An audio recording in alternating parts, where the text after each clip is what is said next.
Hi everyone, this is Sally Harris. I hope you are doing well today. Today I want to talk about self-care versus self-absorption. And that's a question I get a lot is moms want to know, how can I take care of myself in this process without feeling guilty and making it feel like I'm being selfish? Well, for those of you that are new to this channel exists because I believe that every mom deserves a support system while she's going through this time in your life where you've had an adult son or daughter, either go astray, maybe you're estranged, maybe they're using drugs. There's a myriad of reasons why, right? No two are the same. However, I am someone who walked that road, and I did that for about 10 years, and I learned a lot of valuable lessons during that time, which is why this channel exists. So, in regards to self-care, how many of you think that it's selfish? I know I used to think that way.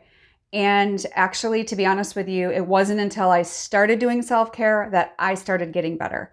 Because at the end of the day, regardless of what your child is or isn't doing, whether you agree with what they're doing or not doing, whether it's your spouse doing something you agree or not agree doing, regardless, anyone in your surroundings, right? Anyone in your circle, your family, your friends, at the end of the day, the only person you have control over is you.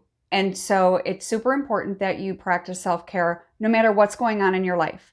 Now, granted, let's be honest, there's going to be times where it's a little bit more difficult because your heart just isn't in it. You want to wallow in self-pity, really. You've got, whether you're grieving or, whatever happened, maybe it's really new and fresh. It's okay to take a break from it, but don't take a break from it for too long. So a couple things I wanted to mention in regards to this, some ideas, and some of these you might think, oh yeah, well, duh, right? These are important. Everybody should be doing these anyway. But we very quickly forget when we're in a circumstance like you're in right now. If you're watching this video, it's because you have some type of an issue with your adult child. So more than likely, you're not taking good care of yourself. If you are, kudos to you. I'm so happy. Keep it up. But if you're not, it can be as simple as going for a walk. Maybe you're someone who doesn't exercise much. And I know it's winter in many places, and so you've got that to deal with, but you could go to a gym. Even walking, just moving your body, regardless of what it is and what you can do, right? Drinking water, hydration or lack of dehydration is so prevalent.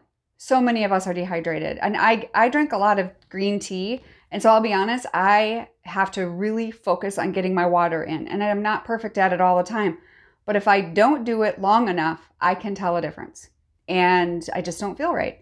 So exercise, eating right, make sure you're hydrated, getting that engaging in some type of exercise, again, even if it's just walking.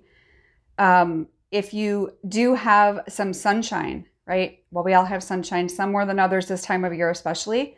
But getting out and getting some sunshine is crucial. Not only obviously for your vitamin D levels, it helps your mood, right? And it feels good. So even if it's cold outside, but it's sunny, bundle up and get out there.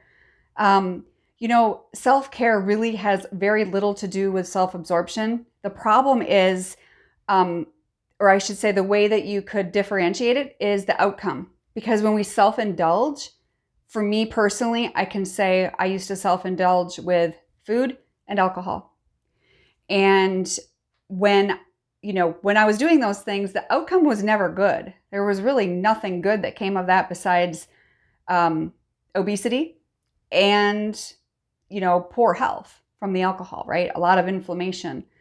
But one thing I just wanted to mention is that's the end result, right? So if you are self-indulging, the outcome is not going to be good. If you're doing self-care, the outcome's always going to be good. It's always going to be better than it would have been if you hadn't. So there's always a pro to the self-care and there's always a con to the self-indulgence. Now, if you are like me and, have an issue with alcohol, definitely would not self-indulge in that. But there's times, and it's Christmas time, treat yourself if that's something you can do. If you're looking for a cookie or chocolate or whatever it is.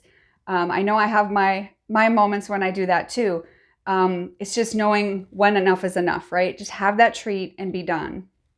So all of that to say, just keep self care at the forefront of your mind. And I know the holidays are difficult and they're coming up here quick, and you've got a lot on your mind. And so I just encourage you to continue or start self-care. One thing a day that you could be mindful of is going to help you.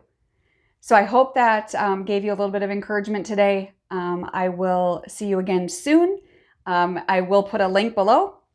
If you are a mom that is looking for one-on-one or group coaching and you want to have a conversation with me about that, I can explain what that looks like. I would be happy to do so. You can click on the link below. Otherwise, I'll see you soon. Thanks.